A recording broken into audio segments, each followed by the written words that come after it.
right, I think I am live at the moment. You guys seeing me?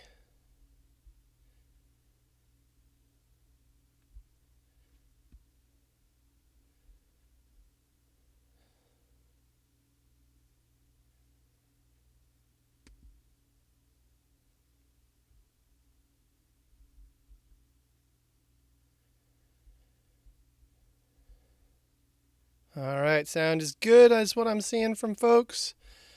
All right, so I am gonna get going here and trust that everything's going pretty well. For those of you guys who are joining us on time here, I'm gonna get started right away. Just get my last few things queued up. I will be telling you I am pretty much blind from the chat at this point, and I'm not going to be able to see it. There's a pretty good lag in the chat for any of you who have seen this before, so I'm going to rely on my moderators pretty heavily. I will check the chat from time to time. Just to sort of see what's going on. But I will say that I am significantly lagged behind the chat in terms of what's going on for you guys. So just so you guys know that. All right, so I'm going to get started here. And I'm going to kick it off. My name is Aaron Matthew. I am one of the biology teachers at Acton-Boxborough Regional High School in Acton, Massachusetts. So some of you guys will know me. Hopefully some of my ABRHS folks are here to watch this. And today I'm going to go over some of the labs. So it's not going to be an exhaustive review of the labs. It's going to be just sort of an initial review of some of the key points that are on some of the labs. And I'm going to hit upon some of the concepts that hopefully will help you guys out if you were to see lab type questions on the AP. And so that's really sort of my heavy focus here, is to highlight some of the key labs and then talk about that. All right, so just a couple little housekeeping point things. Slide deck for this presentation is below. I will apologize in advance. It is very text heavy, way more text heavy than I would personally like it to be. This is not the kind of thing I would put in class. I would cut back my text a lot, but I did want to make sure you got lots of context in there, but it's there for you to review later or to keep up with if you want. Also, the schedules for the remaining sessions are in there. There's a question submission forms, and you may want to submit those for the upcoming sessions. There's an FRQ session tomorrow, and then there's also some sessions that are coming up next weekend as well. So take a look at those. I've also put a few other things in there. I've put some links to the science practices that are there. And so for the science practices, one of the things that you will see in the science practices is you will find that there is a slide that I'm going to go over some of the key terms there if you want to review those on your own. I've also put at the very end of this, I have put a link that will help you out in terms of some simulations or animations of several of the labs that are in here. So I know, for example, my class did not get to transformation. We also didn't get to the onion root tip mitosis because of when the school closure came. So if there's labs here that you're really having a hard time following, because I'm going to rush through these pretty fast, please feel free to let me know if there's anything that's going on with you afterwards as well. You can send me links, and I'll put my link at the end for this. But you can also go through those on your own, and then maybe either ask your teacher or send me a message afterwards. All right, so how to use this. It's to discuss commonly used labs and then put them into some context, to consider some material from the labs and how might they be incorporated into this year's AP exam. I'm also going to discuss the action verbs that will appear on the AP exam. I'm going to describe, explain, predict, those kind of things that are there and how they're applied in lab contexts. And then last but not least, to support, not replace your own in-depth review of AP Science. And so this is going to be the key thing. Last thing I will tell you is that I do not expect any of these specific labs to appear on the AP. This is very much a thought exercise, a flexible thinking type thing that will allow you to think about how is it that lab type questions appear on the AP, and why is it that they ask you these types of questions in these particular ways? So it's very much a thought exercise, not an anticipatory type thing. And I've put in a few old FRQs that will help us along the way as we go. A couple of other things as we go through where relevant for some of the concepts, I've dropped in some of the essential knowledge statements in the notes section. So if you go through the slide deck, I've got some science practices and some and also some of the concepts that may be tied to the labs underneath. I did that mostly for my notes, but I figured you may want to use those as well. And then for any of the questions that I give you, the answers are posted in the notes below on the shared slide deck. All right, so before we dive into the labs, I do want to thank our three moderators. Again, I have gone blind to the chat at the moment, so I'm counting on Grace Wheeler and Clifford Nefrada and Jamie Castle for helping us through, and I'm counting on them to moderate the chat for them. And I'll just tell those three that they have a way of messaging me, so if there's something in particular that you want me to loop back on, I'm going to count on you to loop me back in by sending me a message via the way we like to communicate. So you guys can back channel questions to me if there's something particularly that you want me to get to. All right, so let's get into it. So quick background first, I want to talk a little bit about the task verbs. I've got a lot of verbiage up here, a lot of text in here, but just to remind you that this upcoming year AP test is going to focus on two types of questions. One is called FRQ1, which is going to be interpreting, evaluating experimental results. I think this is the one that's most relevant to labs. And then there's also conceptual analysis. And I do think that that could be related to labs as well, because I think there's a lot of concepts that come up in labs. But I definitely, that first one, I am fully expecting them to describe an experiment, provide you some data, and then ask you to use those task verbs. So before I dive in, I want to talk a little bit about some of the task verbs that are noteworthy. And so I'm going to start with describe and explain.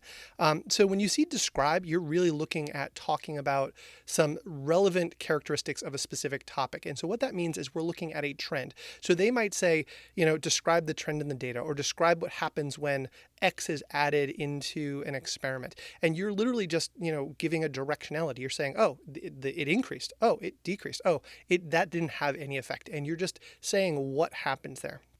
We're going to contrast that with explain. And in explain, you're bringing in an underlying scientific principle. So it's not just that, oh, it's going up.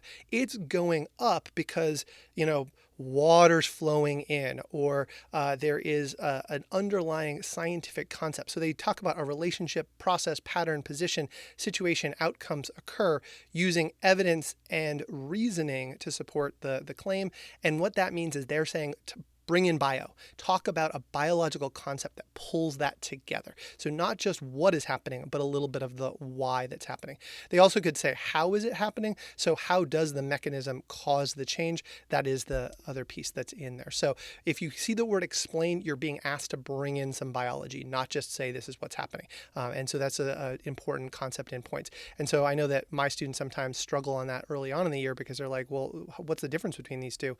So I wanted to mention that. When it comes to identify is like literally just like state what the thing is. And the same thing with analyzing data. And so with analyzing data, you may need to calculate something. I will say that they've been told us that they don't expect us to use a calculator on this particular lab or this particular year's exam. So for analyzing data, it's probably going to be like identify the high point, identify the low point, identify the point where it levels off, something like that. It's going to be looking at those points. And for calculations, it could be an addition or a subtraction type simple mathematical figuring here. I could also say there, and I'll show you some examples in this, they may ask you to identify the degrees of freedom that take place in an experiment. So they'll give you all of the calculations that go in to figuring out something like a chi-square, and they'll ask you to identify the degrees of freedom in order to evaluate whether a hypothesis is supported or refuted. And so I could see that coming up in an analyze type situation. And then the last ones I want to talk about are predict and justify. Predict or make a prediction. Literally, that is just that, make a prediction. Again, talk about directionality. Predict cause or effect of a change in a system. So we're going to add a chemical that is inhibitor, or we're going to add a chemical that's going to cause something to go out. Don't just say that it's going to lead to a change. Give a directionality to that change. Talk about the fact that it's going to cause an increase in something or a decrease in something. And moreover, then you would justify, and that's a lot like the explain. You're going to bring in the underlying scientific principle that's leading to that increase or decrease. All right. And so these task verbs, you'll see they're heavily, and they're actually quite repetition. There's a lot of repetition. The big FRQ, that one that's going to have more points to it, and the one that's the shorter one, are using the same task verb in this case. So if you get the task verb down, you're going to be in a really good shape. All right. So the other last thing I'm going to talk about briefly is the science practices. I did put a link below here, and I'm not going to read through all of these in here, but I just wanted to highlight quickly how many times the task verbs come up in the science practices. So as I said, I put in some of my notes, some of the science practices that come up when talking about some of these labs. And so when you look at this, and I only highlighted some of them, these are the first three.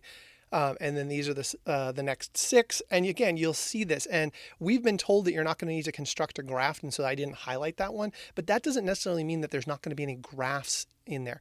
You're not going to probably perform any mathematical calculations in here, but you may need to determine what the impact is or evaluate what those are. And so I could see those terms coming up in an answer where, especially when it comes to analyzing some data, determining or evaluating might also be part of that. So just wanted to give that as a background here. All right, so with that, I am going to dive into my first lab that I'm going to talk about, and I'm going to talk about the simplest lab that there is that some folks do during the year. And a lot of people do this as a first lab that we do. I've done this in the past. I haven't done it in many, many years, but it is an oldie but goodie, and that is the water on a penny lab. And you're like, well, water on a penny lab? How could that be an AP lab? Well, you could be challenged to see how many drops of water you could put on a penny. And that could be our baseline lab. And then after you've done that, you were challenged to do the same thing, but with soapy water. And so what you can see here is I've put an experiment here, and I've put my data over in the middle of this. I actually did this. I don't know if you know this, but it's hard to go outside right now. And so I have 2 kids, and so I made them get some pennies and some drops of water, and we saw how many drops of water we could get on a penny. And then I figured out the average, and I figured out the standard deviation, and did the same thing. We made some soapy water. We did the same thing, and lo and behold, I've got a 12-year-old working on his AP skills here. I didn't make him do the standard deviation, but anyway, we did this, and then I graphed it out. And so why would I maybe do something like that? Well, I could tie this to some understandings that go into the water section of our science skills here, or our understanding of science. And so when I look at specifically the underlying knowledge, or the essential knowledge statements, apologize for that, I can see that there's a whole set of properties of water that result from its polarity, hydrogen bonding, and its effect on biological systems. So I could see a question that comes up here, which talks about, maybe the relative strengths of the hydrogen bonding in, with or without the presence of soap. How does the soap have an impact on the intermolecular forces that go on water? Could I have a visual representation of that? And so I've shown a visual representation of my hydrogen bonding that leads to the cohesion of the water as it forms that meniscus on top of that, or that surface tension on top of the penny there. And I could see that. I could also do some data evaluation.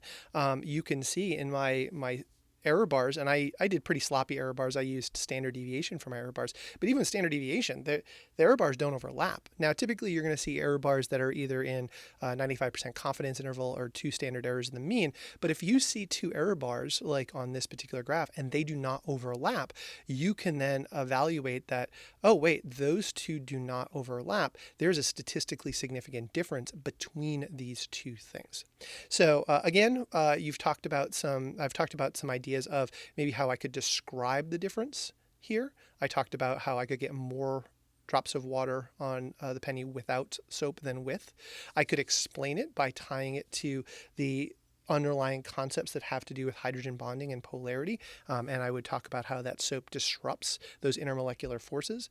And then I could evaluate a little bit of the data or analyze the data to talk about how there's a statistically significant difference between those. All right. So that's our little warm up, our opening question there to sort of show how even a simple experiment, they don't have to be complicated to get into some underlying scientific principles.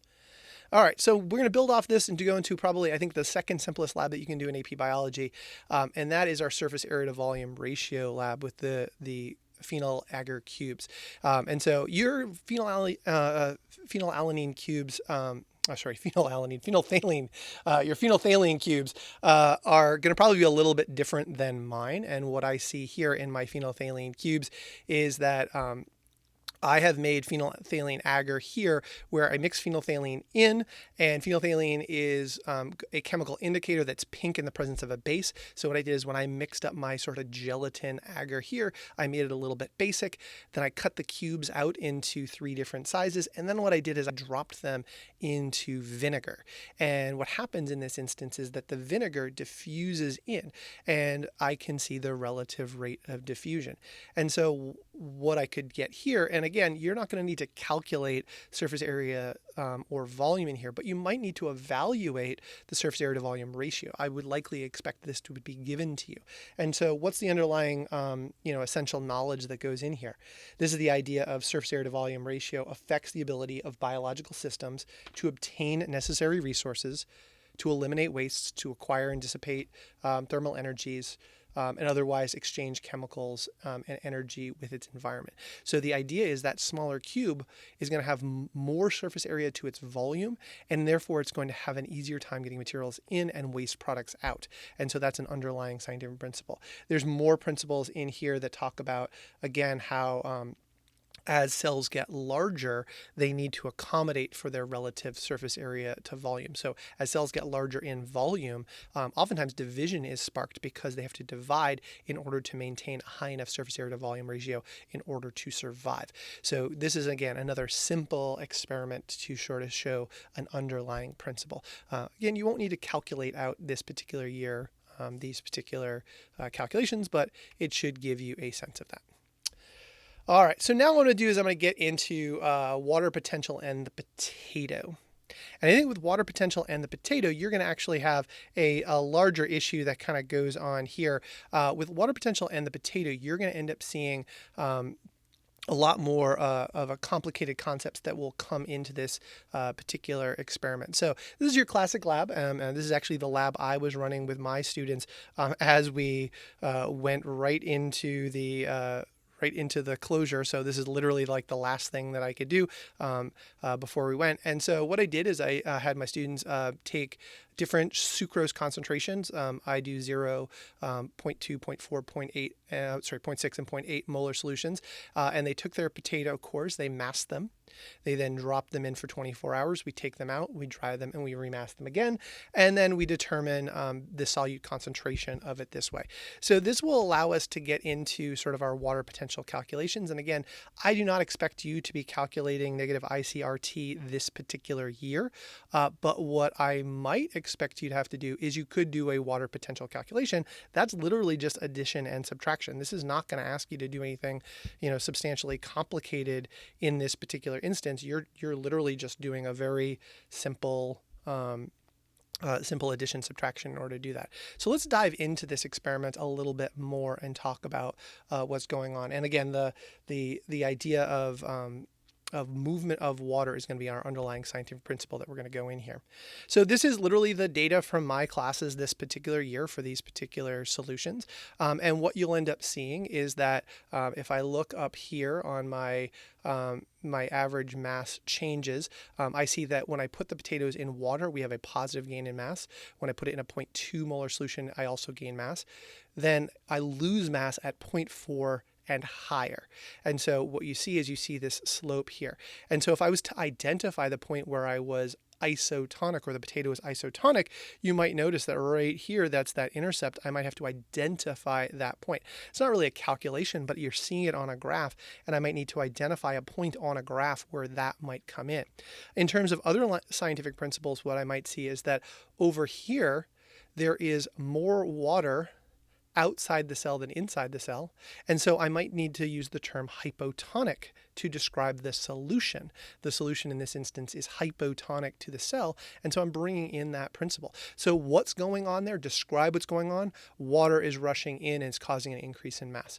Why is that the case? Again, it's hypotonic. The more water, there's more water outside, there's more solute inside, leading to a net movement of water into the cell. So what's happening is a gain in mass. The y is the movement of that water. And so that's the difference between that describe and explain. All right. And so specifically in this particular case, you could be looking again, hypotonic, hypertonic, isotonic.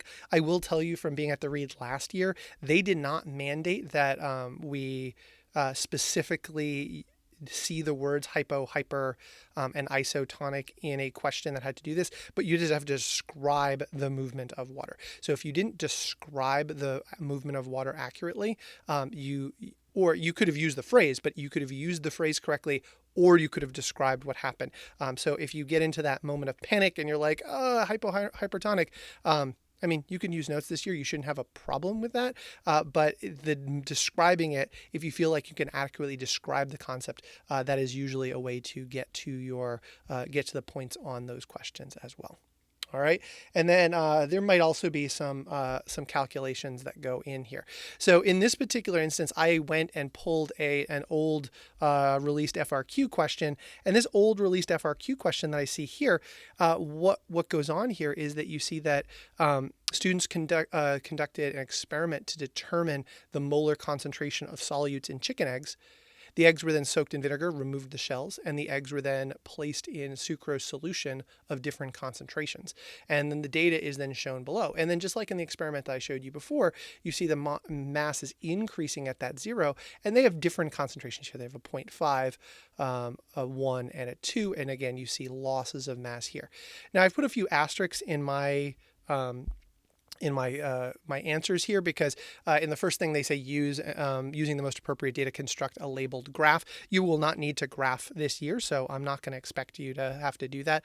But I do see after that explain why there is a difference in the percentage of mass change in the eggs in the different sucrose solutions. And that's again getting to what I was mentioning before, that you would end up having to explain that the eggs gain mass in a solute with lower eggs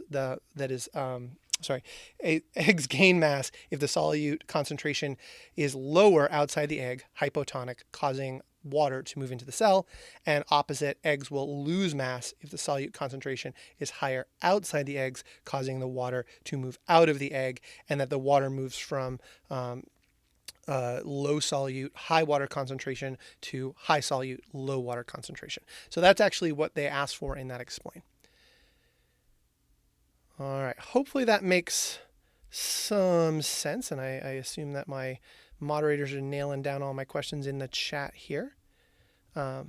All right, and then secondly, that B question again is using data to determine the molar concentration of the chicken egg without actually having a graph here present, and they didn't provide this in this particular question. I would not expect you to be able to do this, so definitely know that you need to. You definitely need to know that that you're not going to have to do that calculation out. That in this case you would do just like I showed you on the previous slide. You would be using the graph and you'd be finding the intercept in order to do that. All right, so now what we're going to do is we are going to move in the direction of talking about enzymes. Now, I will tell you with enzymes are an issue where this is probably one of the most complicated areas that we could go in, because enzymes sort of hit so many different areas that you could very easily do a number of different labs. So I went on, and this is the lab that I like to do.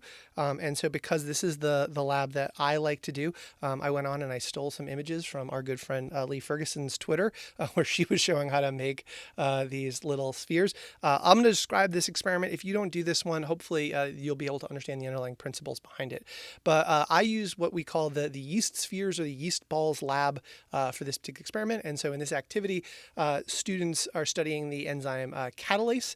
It's an enzyme that breaks down hydrogen peroxide to water and oxygen. You can do this same experiment using like a cow's liver or chicken's liver or even potatoes, where you grind them up and you drop them in, drop some amount of solution into hydrogen peroxide, and you get a big foaming up. And so we know that hydrogen peroxide turns down to water and oxygen when it interacts with catalase. So the enzymes found in yeast, so I make up a 10% yeast solution, and then I add it to sodium alginate. I left a step out of here. Then you take the sodium alginate and you put it into some calcium chloride. That calcium chloride then hardens them into little, or firms them up, maybe is the better phrase, into little spheres. And those little spheres will then allow us to see the we'll see these little balls that we can take and then drop into our hydrogen peroxide solution. The spheres drop to the bottom of the solution, and as they produce oxygen, they rise up to the top. We time that, and that's our measurement. And so then we usually do this as a baseline. We complete the experiment at room temperature, and then once we've done that at room temperature, we then will perform it at some other variable that's there. That's usually how I frame this particular experiment. For the data I'm going to show you today, I'm going to show you what my students chose to do, or one of my groups of students chose to do, and that was to do it at a higher and a lower temperature. And so here's the data that they got. They repeated the experiment. They did it at a 5 degrees C, and they did it at 50 degrees C. And what you can see is the different times it took for this to occur. And so what we end up seeing is that the average time at a low temperature at 5 degrees C was 21.34, at 15.5 seconds for 20 degrees C, and only 12.32 at 50 degrees C. That is the trend that's here. And so my questions for this has got a few different pieces to it. The first question might be, well, what was my independent variable that this group decided to use? And hopefully you immediately thought, oh, the independent variable that they were working on was temperature. And what was the dependent variable they were using? The dependent variable they were using, hopefully you come up with really quickly, is the time it took for the spheres to rise. Is there a control in this experiment? And in this particular case, there is. And the way this design works, I would say that this experiment has a positive control. And that positive control is the room temperature activity, that 20 degrees C. So positive versus negative control, and this is one of the questions that came up that people submitted in advance. What was the difference between these, the positive and negative control? The way I think of a positive control is it's the validation of materials and methods of an experiment. It is something that allows you to get a positive sort of typical result with these materials and methods. It validates that, hey, if I do this set of experiments, I'm going to generate some data, and it's going to give me something that allows me to have some comparison to my system if I was to perturb my system or modify my system. Yeast tends to be pretty happy around 20 degrees C. It's a pretty common temperature for us to find yeast. So 20 degrees C is a totally reasonable temperature to serve as a positive control in the experiment.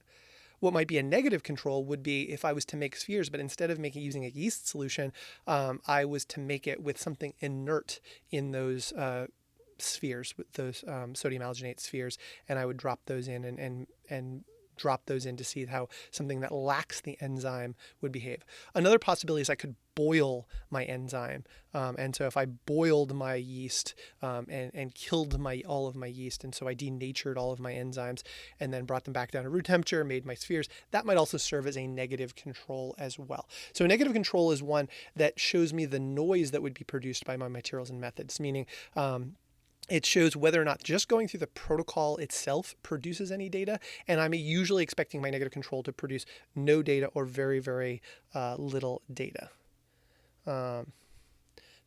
All right, so here's what we've got for this particular experiment. The other thing that I wanted to mention about this, so this has got tons and tons and tons and tons of learning objectives that go to it. So structure of enzymes, including the active site, how it interacts with the substrate molecule. You could definitely get questions about, like, why do you get lower activity at 5 degrees Celsius, or describe the trend in the data. In this case, we actually see the spheres rising faster as we go from 5 to 20 to 50. That's definitely a case in here.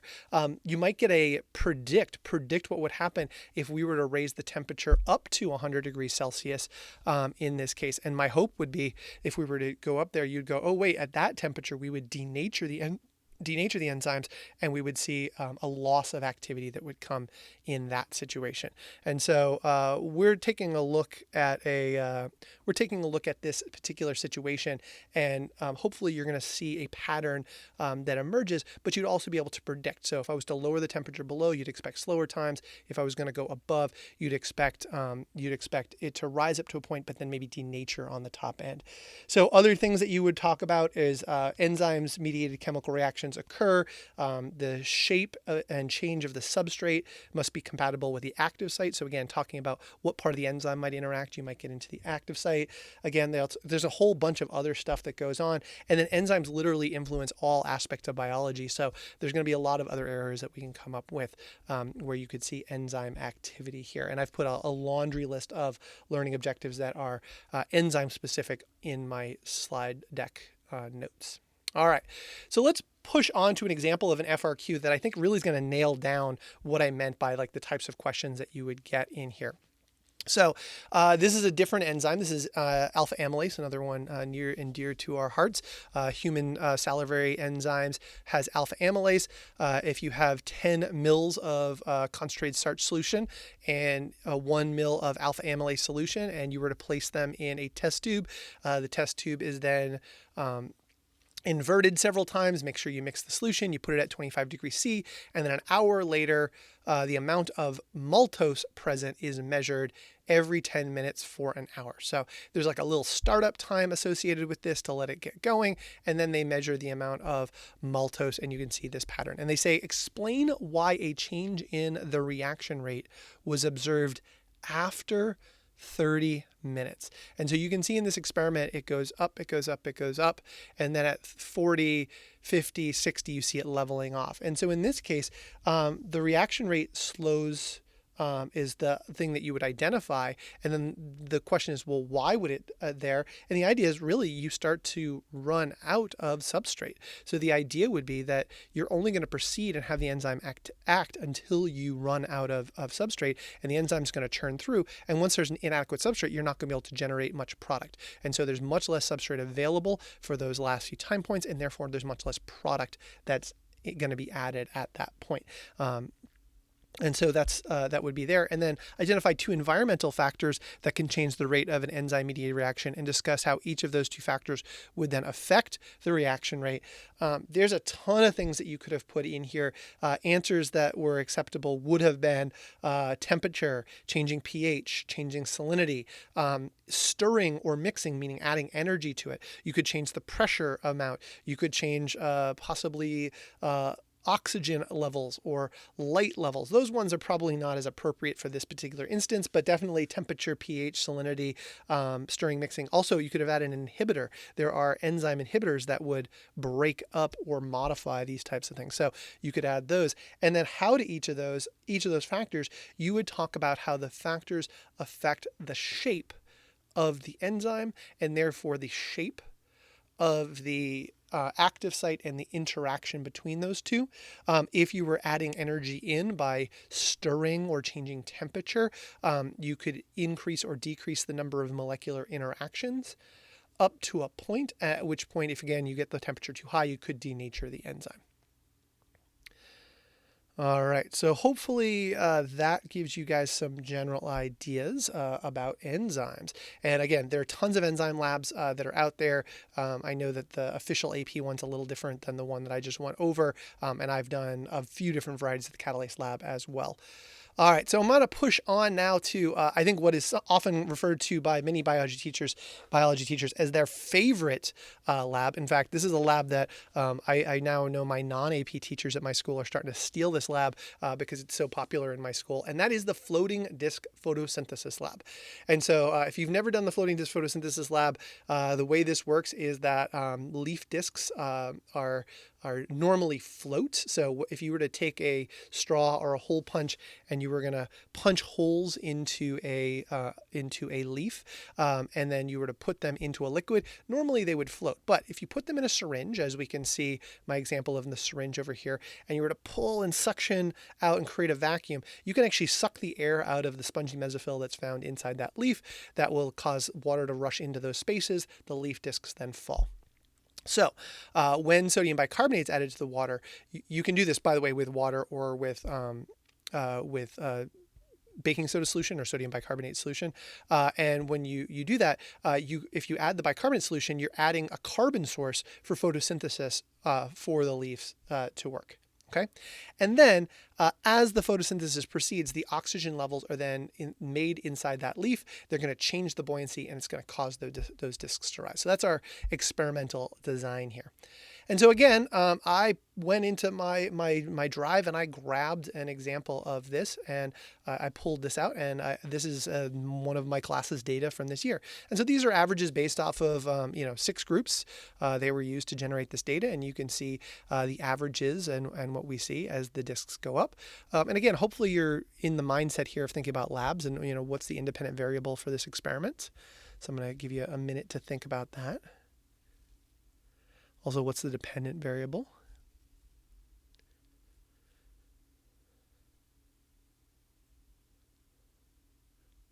All right, and so hopefully when you thought about it for a second, you thought the independent variable, well, that's going to be the presence or absence of CO2. So in this trial here, this is really just a baseline experiment. What I've done is I've added CO2 into the experiment.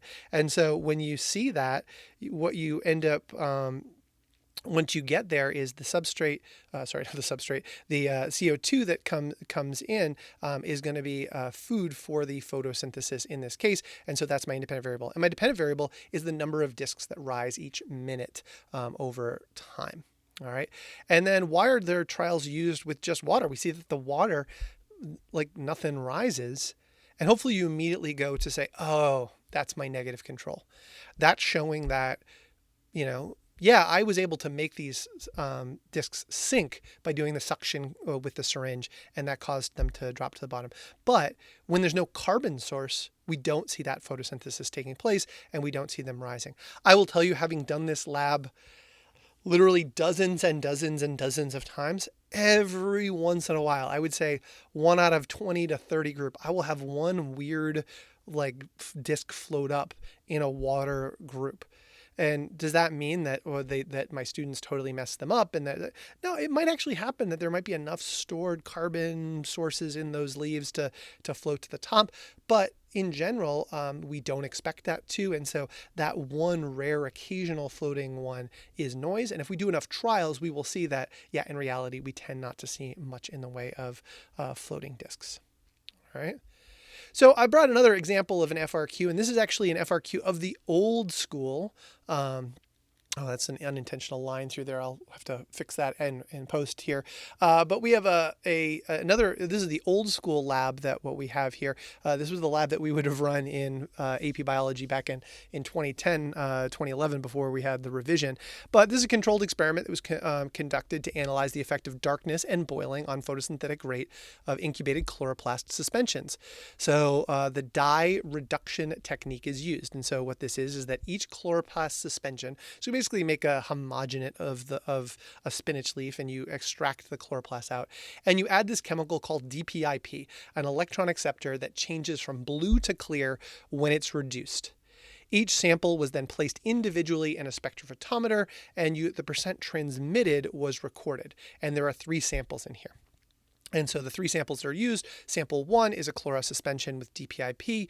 The next is a chloroplast suspension surrounded by foil to provide a dark environment that we had DPIP. And then the last one was a chloroplast suspension that was boiled, and then we added DPIP.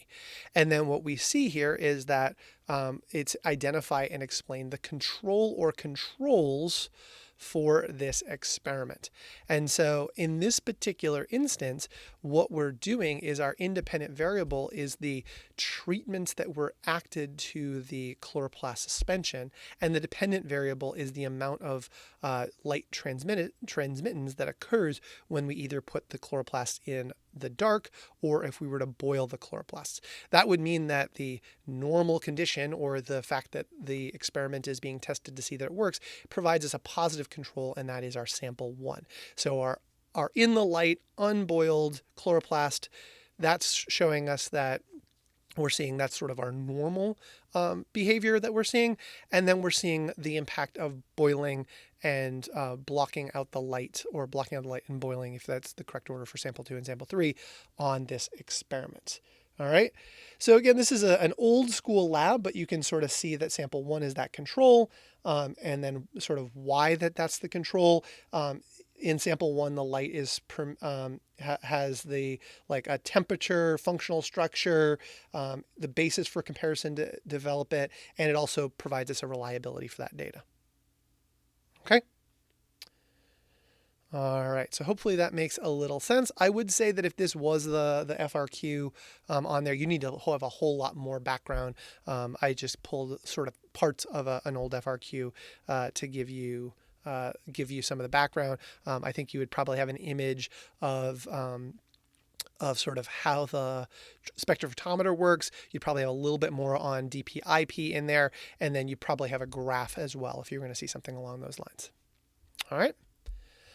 All right, so I'm moving on to the cell respiration lab. We're looking okay on time. You'll notice, by the way, that I'm in Unit 3. Unit 3 has a ton of labs. It is the most lab-dense region of the 6 that we have done, and I'm not going to get into the labs that would be 7 and 8. Both 7 and 8 are also very dense in labs, but we are now moving into, I think this is the final of my lab 3 ones, and I've only just got a couple afterwards.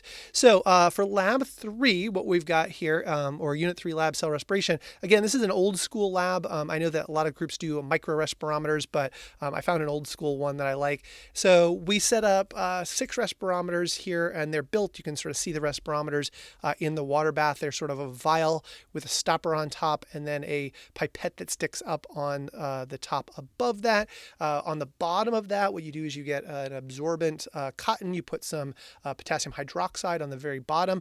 That's going to absorb carbon dioxide. You then put some non-absorbent cotton on top of that. Usually you drop some washers or something like that. And then you have some piles of materials in here. In this particular experiment, we used germinating peas, dried peas, and beads as our experimental groupings. And you can sort of see how that's set up here. And then we actually did this in 2 different setups. One is at 20 degrees C and one is at 10 degrees C. So you can see what ends up happening. And then what occurs is you're going to see a change in the amount of gas in the pipette over time as this proceeds. And the way you do that is usually you put a little bit of red food dye on the very end of this, and that over time, as the gases in the pipette are consumed, that dye moves down. I will tell you that as a biology teacher, this is my least favorite lab to run. I find that I am like just hot gluing respirometers all day long. So I haven't used this lab in a couple of years. A lot of you guys may use this and use a vernier probe or a Pasco probe or something like that. And the same thing is done. It's just a lot less messy. So if you were to do the same thing and you were to put them in little vials and you were to put in a vernier probe or a other sort of gas type probe, you can get a similar reaction where you can just measure directly the amount of CO2, amount of oxygen that's consumed as a result. And so what you end up seeing here is the oxygen consumption here is based off of volume, the change in the gas that is in that tube. And so you see the oxygen rate here. And so what do we see? We see that up by the top, we see the beads, the dry peas and beads, and those are both at 20 degrees Celsius and 10 degrees Celsius. We see all those. And then the lines that drop down are the germinating peas. And so the germinating pea at 20 degrees C, you see more of the oxygen gets consumed. And at 10 degrees C, we see less of a drop off in there. And so we see this difference between the two. And so really that's the whole point of this, is to see how this will set up. And so in this case, we're really looking at a lot of the energetics that are associated with this. So the question might be like, well, what's the nature of this experiment? You could be asking questions like, why is it important to take the CO2 out of this? And so the idea would be that as cell respiration is taking place, you're going to be producing gas as well as consuming gas, and there are different gases, so you have to offset that. So you might see that. Again, you might be asked about what controls are in this case. You might be asked about independent versus dependent variables, same kind of questions we've been going. And you could also be asked some prediction cases about what would happen if you were to, modify this experiment in some way, reduce the number of germinating peas, increase the number of germinating peas, increase the temperature, decrease the temperature, boil the peas first. So you can sort of get the idea there. And then similarly, you could see a very similar experiment with a microrespirometer where you're putting insects in the chambers. I know I've seen this done with fruit flies and crickets in microrespirometer type situations, and similar cases where they're measuring the amount of oxygen that's consumed. All right, so this is another FRQ. And again, this is sort of a dense one. I apologize for all of the big details here. But I'm not going to go through this one in great detail, but I do want to point out a couple of things that go on in this particular one. And so this is a very complicated one. And I've put the key down in below. So if you want to review this on your own, I highly recommend it. But I don't want to spend too much time because I do want to get to my last couple of experiments in there. But what I see in this particular one here is that we have some fires frequently occur in some ecosystems that destroy all the above ground vegetation, and many of the species of plants in the ecosystem respond to compounds in the smoke that regulate seed germination after a major fire. And so this is actually a way of bringing in some concepts that talk about some germination of seeds and timing of seeds and growth of seeds, with some various treatments that go on. This question right here is not a great necessarily question about cell respiration specifically, but it shows a sort of a cause and effect of different treatments. And I liked the graph that was here on this particular case.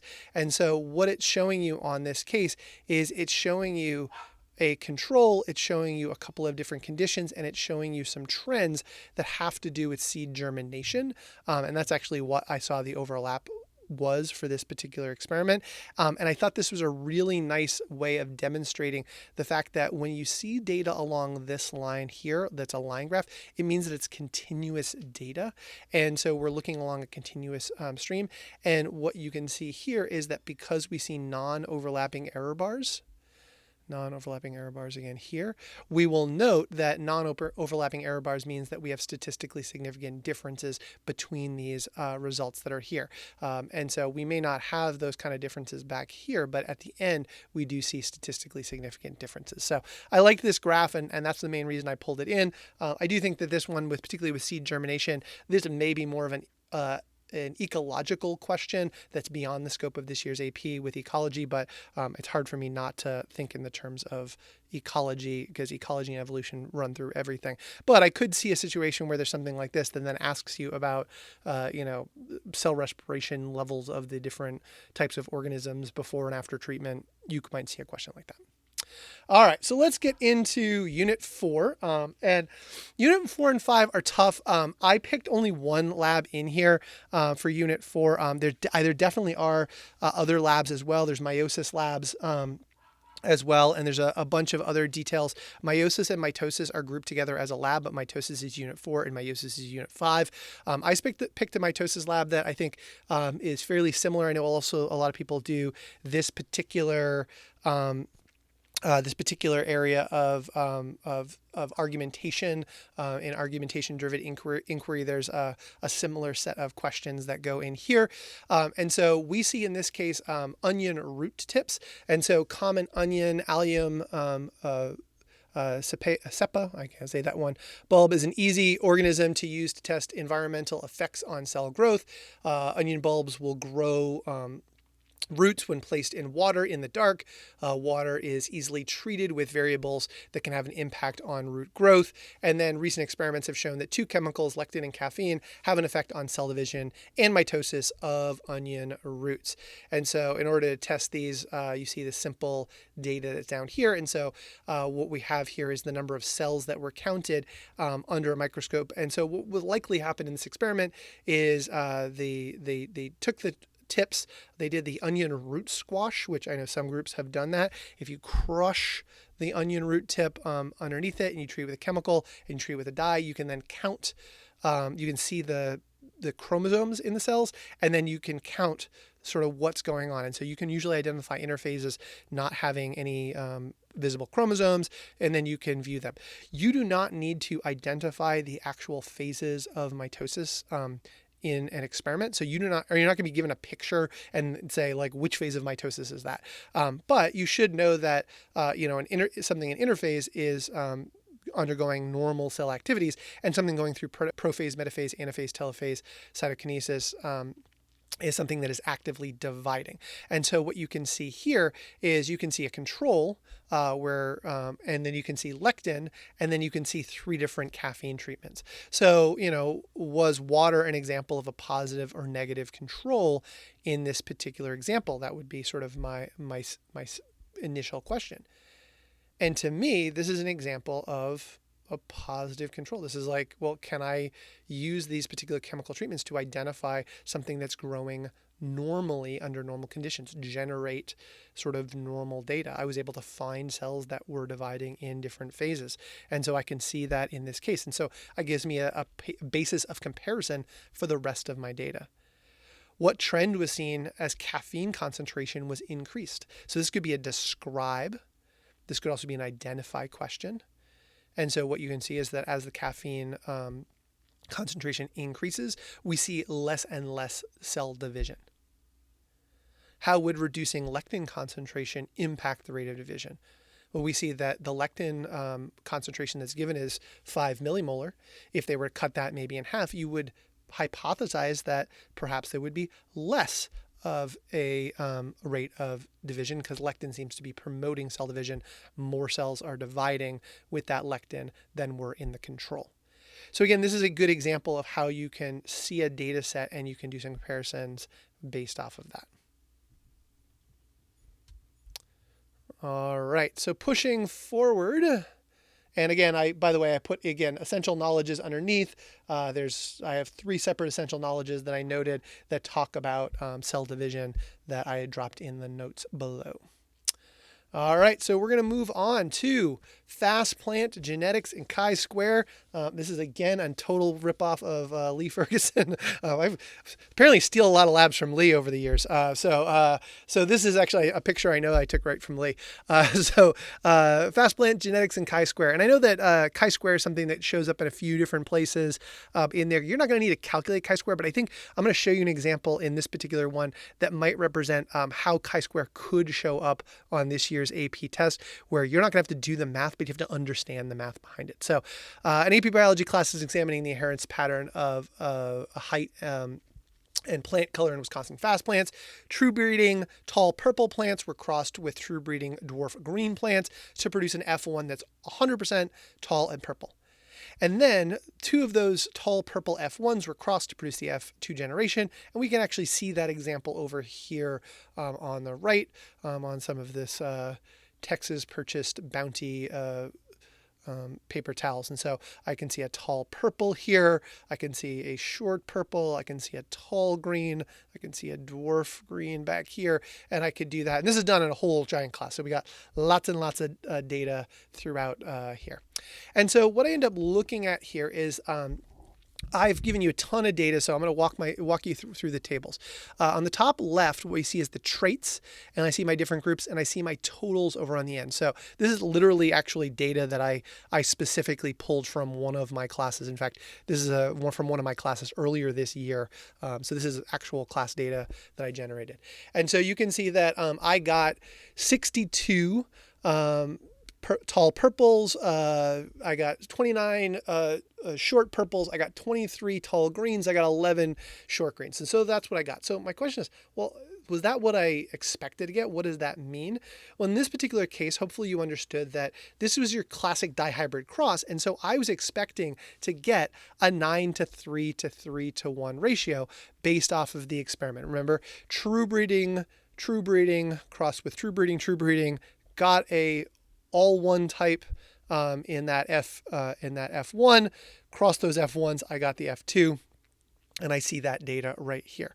And so what we end up seeing here is that these are the ratios I expected, and these are what they mathematically are. So what I want to find out is, did I get data that is statistically like what I expected? Or was there some sort of variance? Was this not different than what was expected, or was this some alternative thing that was going on, something that was strange, like maybe there was gene linkage going on in this particular experiment that led me to get a skew in my data so that I didn't get my independent assortment that goes on in this case.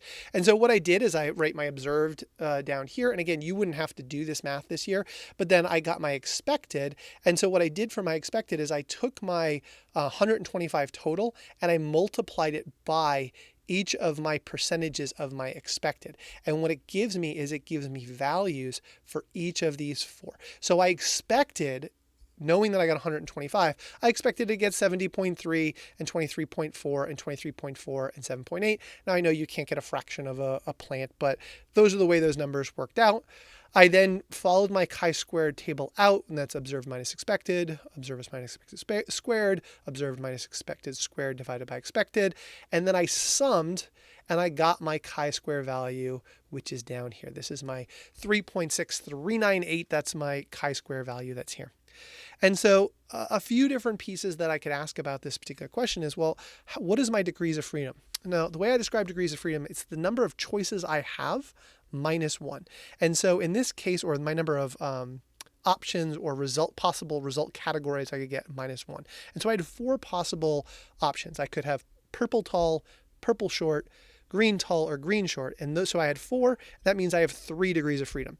So then what I do is I go down to my 0.5 value and I go over to 3 degrees of freedom and I identify that my degrees of freedom is 7.81. Now, in this particular instance, I know that if I have a value that is 7.81 and that value is the degrees of freedom, and that degrees of freedom number, or my p-value from my degrees of freedom table, is greater than the chi-square value I got, that means that I'm going to accept the null hypothesis. I am going to basically go and say, oh, this is within the reasonable realm. This is what I expected.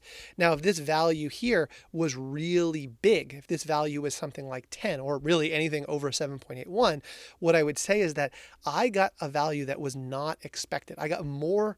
That my expected value and my observed value were way apart, and so I got something different. And then I would have to consider the alternate hypothesis that something else was driving this experiment. So, what are some things that could come up in an experiment like this if we were given all of this data? Well, from a genetic standpoint, this is talking about the concept of independent assortment. So this is absolutely bringing in that genetics concept that's there. I'm also getting into the idea of dominant and recessive.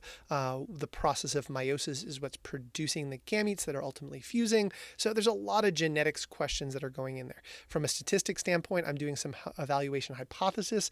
And so I'm getting into that skill. I believe that is in Science Practice 5. Science Practice 5 is where we get into so the statistical evaluation of hypotheses that are in there, especially when it comes to chi-square value. So hopefully you see lots of stuff that could come into a question like that. All right, I have just getting here. I'm going to say that I probably am going to get about 10 minutes to get through my last couple. I have 10, probably 15 minutes. I'll probably go about 10 past here. I've got a little bit more to go through. I'm going to go through one example here that's a little bit different from this, and then I'm going to whip through my molecular genetics unit 6 stuff. So I would say we're probably going to finish closer to 10 after. Again, these are going to be recorded and be reposted. So if you have any questions afterwards, my Twitter is going to be posted at the very end. And again, the moderators do an awesome job keeping up with the chat as I can peek on that. All right, so let's take a look at here. So this is an example where fruit flies in the phenotype for eye color is determined by a certain locus. We have a big E indicates the dominant allele, little e indicates the recessive allele. The cross between the male wild type fruit fly and female wild type fruit flies produces the following offspring. And you could see we get the F1s that are there. And then we see the F2s, the wild type, and a white-eyed individual from the F1 were then crossed to produce the following offspring. So we see that result that goes on here. And then it says determine the genotype of the original parents, explain the reasoning. use the Punnett squares to enhance your description, but results from the Punnett square must be discussed in your answer. And then use a chi-square test on the F2 generation to analyze your predictions of the parental genotypes, show all your work, and explain it. So that second question, you will not have to perform a chi-square test, but I wouldn't be shocked if you were to see, you were to see something like the last question I gave you where all the data was given. You may have to evaluate it, but I wouldn't expect it. But for that top part, you're going to want to say that, really what you expected for that F2 is sort of that like 1 to 1 to 1 to 1 ratio.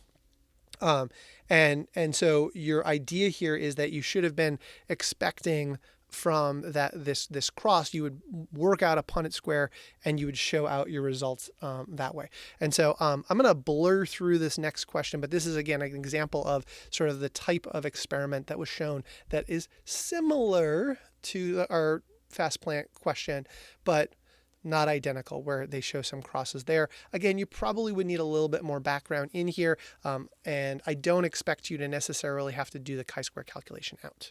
All right, let's get into our molecular. For molecular, I had a hard time. I actually pulled the other teachers to talk about it, and I've decided to go with 2 labs that I'm going to talk about. So I'm going to talk about the PTC tasting lab, and then I'm also going to talk about a transformation lab. So for the PTC lab, I'm going to do the PCR lab. I'm going to do the PTC PCR lab that we do. So for those of you guys who probably already know this, that there's a bitter chemical called PTC. It's associated with the TAS2R38 gene. This is a gene that codes for a taste receptor, and that if you have a tasting allele, that's dominant, and if you do not have it, it's recessive. And so that's there. You can see over here on the side, I've shown a gene map of it, where you can see where I would put my forward primers and I'd put my reverse primers here. My start codon is actually bolded right here. So this is my start there. All right, so what we end up getting there, it's actually odd that it's in that specific, there's a typo in that start codon, but that's all right. So students can find out their phenotypes by tasting PTC paper and then determine their genotype using molecular means. And so the way you go about doing this lab, if you follow the molecular means, is you first do a DNA extraction of your cheek cells. You take your cheek, you scrub it, you then put it in a little tube.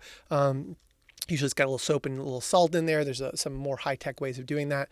Then what you do is you go and you run PCR, and that makes a lot of copies of it. Then you go through, after take the PCR product, you treat it with a restriction enzyme and digest it, and then you run a gel. So I'm going to talk about the PCR, the restriction digest, and the gel specifically.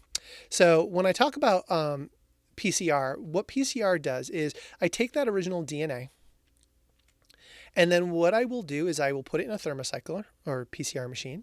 And what the PCR machine is going to do is it's going to heat up the DNA such that it denatures.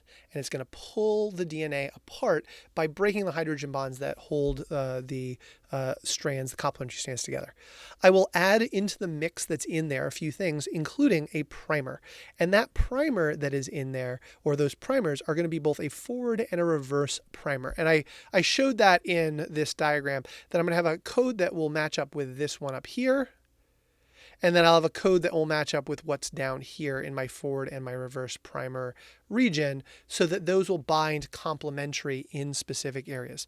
I'll also add an enzyme. In this particular case, I'm adding the enzyme Taq polymerase. Taq polymerase is from Thermus aquaticus. It's a DNA polymerase that is from a hot springs bacteria that's heat resistant. So I can heat it up to 100 degrees Celsius without it having denatured. And in fact, it works great in that 60 to 90 degree range, which is really where we're going to have that function.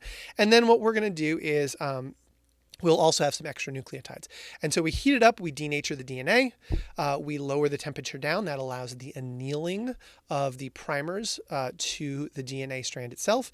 And then what we'll do is we heat the temperature up to the optimal temperature for Taq, which is about 72 C. And then what we'll see is the new nucleotides will be made, and we will make 2 copies there.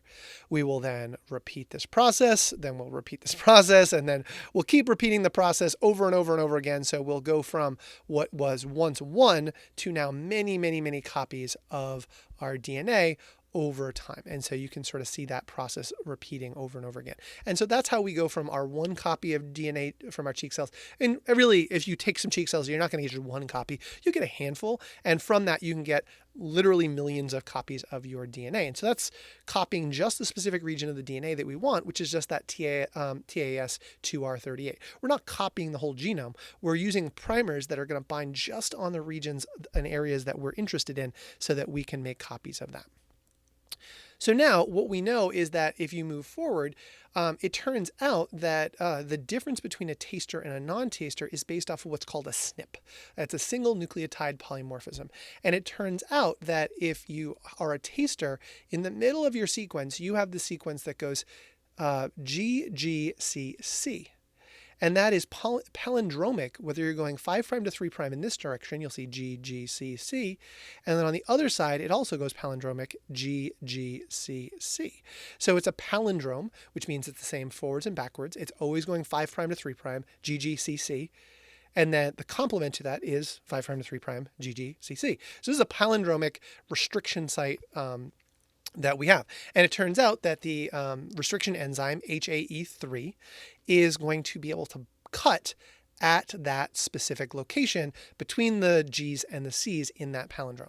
Now, if you are a non-taster, your SNP, your single nucleotide polymorphism, actually occurs going in one direction at that point of where the first C normally is located.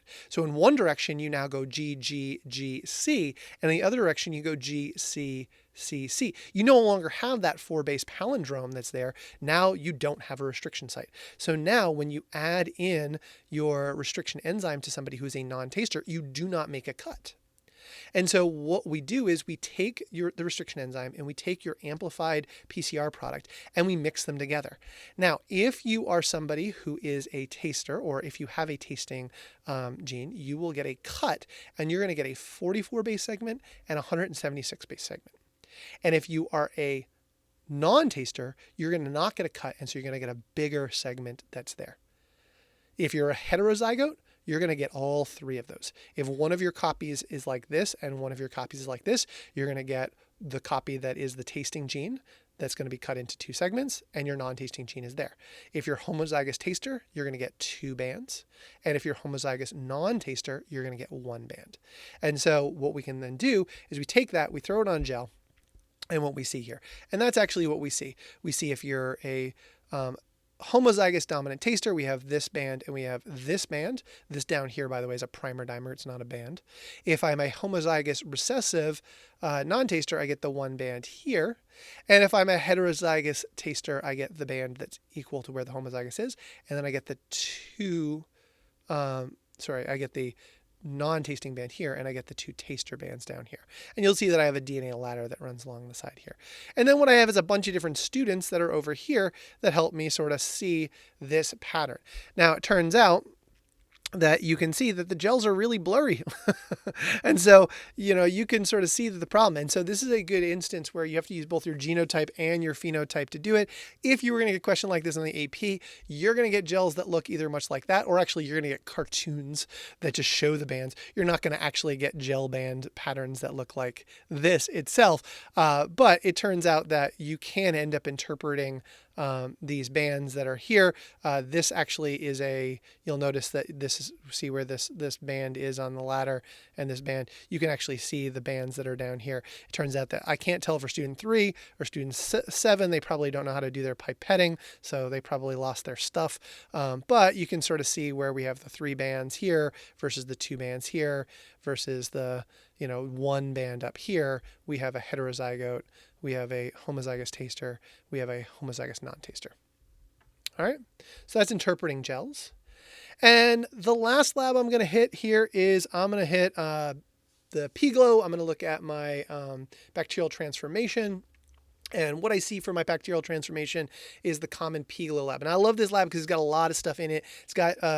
It's also got some gene regulation stuff that's in here as well. So in bacterial transformation, it's the process of taking usually a recombinant plasmid, having tricking bacteria to cheat and take them up, usually by treating them with calcium chloride and heat shocking them, and they taking that plasmid and then they express the gene of interest. You can use this to make recombinant things like recombinant insulin is made this way. Lots of other products can be made where we get bacteria turned into machines and they make the proteins of interest that we want this way. So in this instance, we're going to take a plasmid, which is called the Piglo plasmid, and we're going to have our gene of interest. In that case, it's this GFP or green fluorescent protein. And you can see that there's this gene that's on here. And then what we're going to do is we're going to notice that there's also a couple of other locations on there. There's this gene called AMP-R. This is an ampicillin resistance gene. This is going to allow any bacteria that has picked up the plasmid to survive on in an environment where we've added the antibiotic ampicillin. And so we use this for selection purposes. This allows only those that have picked up the plasmid to grow on plates that have ampicillin. We're also going to have in a regulatory region right here, and this regulatory region is right before our GFP. And so this is called an arabinose region. This Ara-C region is going to act as a promoter. And so when arabinose is present in the environment, it's going to turn on our GFP. But if we are in an environment that does not have arabinose, we are going to survive, but we're not going to produce the GFP. So the ampicillin resistance is going to allow us to survive in the presence of an antibiotic.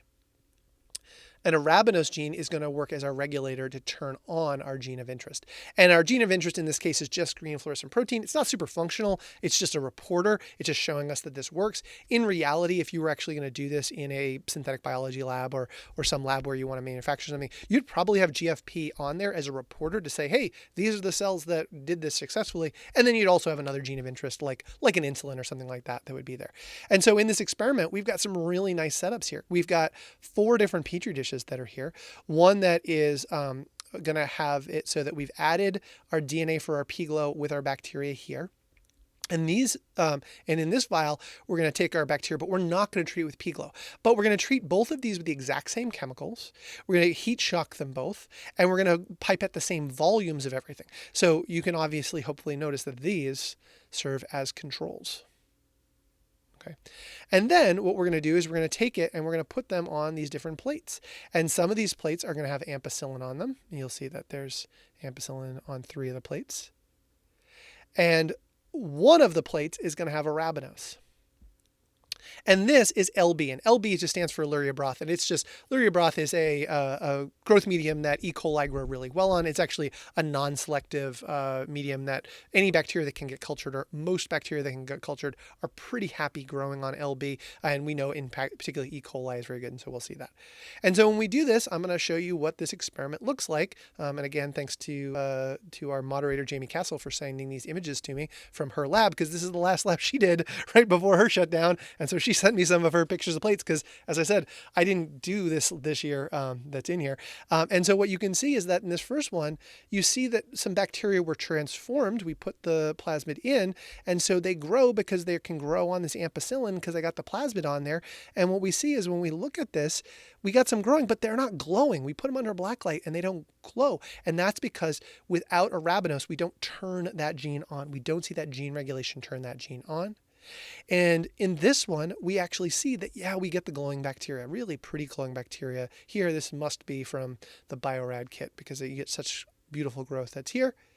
In here, we didn't put in the plasmid, but we took the bacteria and we put it on a plate that has ampicillin. That's an antibiotic. It kills everything. There's no bacteria growing here. And in here, we didn't put any plasmid, but we don't put any ampicillin, so we just get a big lawn of bacteria that's growing here. All right. And so what we end up seeing is we look at these 4 different plates here, and you can see that actually only one of them is a test plate, and all the rest actually serve as controls for this experiment. All right, so that is the end of my run through of some of the common labs in units 1 through 6. Again, if you want to practice with any of these, I've put all of these are links. These are either to Lab Bench, which is an old school lab simulation that's got some old versions of some labs on there. It'll walk you through, it has some practice questions and some other things. And then a bunch of them are also John Darko simulations. These are simulations that allow you to play around with the independent variables in particular, and then see the different dependent variables that take place. There's usually some reading and some background, but there's some fun simulations to play around with along with these systems. And I've pulled this group that I think mirrors pretty well the big questions that often come up in these particular labs. And I've also put them in the same order that I went over them, I think. Okay.